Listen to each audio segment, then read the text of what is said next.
உலகமெல்லாம் வாழ்ந்து கொண்டிருக்கும் தாய் தமிழ் உறவுகளுக்கு கொங்கு நாட்டு தமிழனின் நெஞ்சார்ந்த வணக்கங்கள். சமீபத்தில் கோவையில் கட்டப்பட்டுள்ள அவிநாசி மேம்பாலம் அதிமுக ஆட்சியில் கொண்டு வரப்பட்டு இப்போது திமுக ஆட்சியில் கட்டி முடிக்கப்பட்டிருக்கிறது. அந்த மேம்பாலத்திற்கு பல்வேறு தலைவர்களுடைய பெயரை வைக்க வேண்டும் என்ற கோரிக்கை மிகப்பெரிய கோரிக்கையாகவே இருந்தது. குறிப்பாக இந்த கோவை மாவட்டத்தினுடைய வளர்ச்சி மட்டுமல்லாமல் இந்த கொங்கு பகுதி இல்லாமல் தமிழக நிலப்பரப்பிலேயே பசுமை புரட்சிக்கு வித்திட்ட திரு சி சுப்பிரமணியம் அவர்களுடைய மேதகு முன்னாள் அமைச்சர் சி சுப்பிரமணியம் அவர்களுடைய பெயரை இட வேண்டும் என்பது பலருடைய கோரிக்கையாகவே இருந்தது. அதிலும் குறிப்பாக பேரறிஞர் அண்ணா இருவருடைய தோல்வி வெற்றி என்னவாயிற்று என்ற கேள்வியை மட்டும் அடிக்கடி கேட்பாராம். ஒன்று காமராஜர், இன்னொன்று சி சுப்பிரமணியம். காரணம், மிகப்பெரிய ஒரு அரசியல் ஆளுமை மட்டும் இல்லாம சிந்தனைவாதிகள் அவர்கள். அதில் மட்டும் அவர்கள் ரொம்பவே தெளிவாக இருந்ததாகவும் கூறப்படுகிறது. ஒரு வியப்பான விஷயம் என்னன்னா, திரு ஜிடி நாயுடு அவருடைய பெயரை வச்சிருக்கிறீங்க, அதுல எங்களுக்கு வருத்தம் இல்லை. ஆனால் அதைவிட ஆளுமையாக திகழ்ந்த திரு சி சுப்பிரமணியம் அவர்களுடைய பெயரை ஏன் வைக்கவில்லை? இல்லை, திரு சுப்ராயன் அவர்களுடைய பெயரை வைத்திருக்கலாம். இடஒதுக்கீட்டின் தந்தை அவருடைய பெயரை வைக்கவும் திரு தமிழக அரசு ஏன் தயங்கி இருக்குன்னு தெரியல.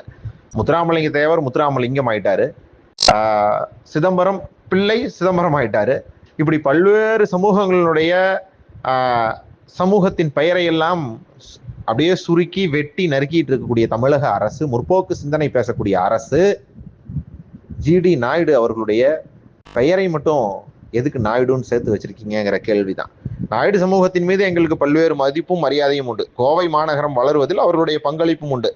உழைப்பையே உயிர் மூச்சாய் கொண்டு எண்ணிக்கை பெரும்பான்மை தமிழ் சமூகமான இந்த கொங்கு வேளாள கவுண்டர் சமூகம் இந்த சமூகத்தின் பிரதிநிதித்துவத்தை இழந்து நிற்கிறது என்ற கேள்விக்குறியையும் இந்த இடத்துல நாங்கள் வைக்க வேண்டியிருக்கு.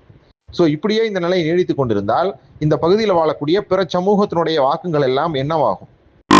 தமிழ் சமூகங்கள் எல்லாம் சிந்திக்க தொடங்கிவிட்டார்கள் என்ற ஒரு ஐயப்பாடும் இருக்கு.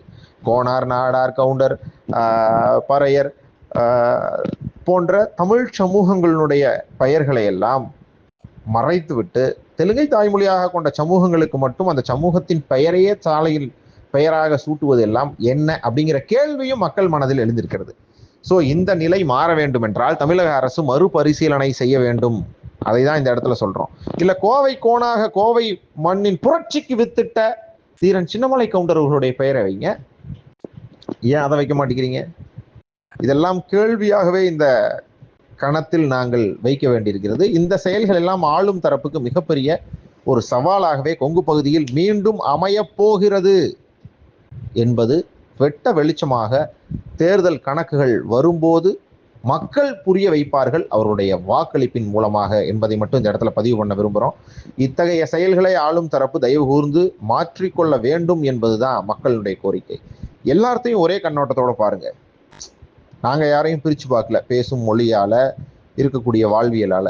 ஆனால் இந்த அரசாங்கம் மட்டும் அப்படி பார்க்குதோங்கிற ஐயப்பாடு எல்லார் மனதிலையும் எழ தொடங்கி இருக்கு. அதுக்கு சாட்சி தான் திரு ஜிடி நாயுடு அவர்களுடைய பெயரை அவர் சார்ந்த சமூகத்தின் பெயரோடு சேர்ந்து இந்த சாலைக்கு வைத்தது. நன்றி. தொடர்ந்து குரலற்றவர்களின் குரலாக இந்த கொங்கு பகுதியின் செய்திகளை எடுத்துரைப்பது எங்களுடைய கடமையாக கருதுகிறோம். எங்கள் காணொளிகள் உங்களுக்கு பிடித்திருந்தால் அனைவருக்கும் பகிருங்கள். நன்றி.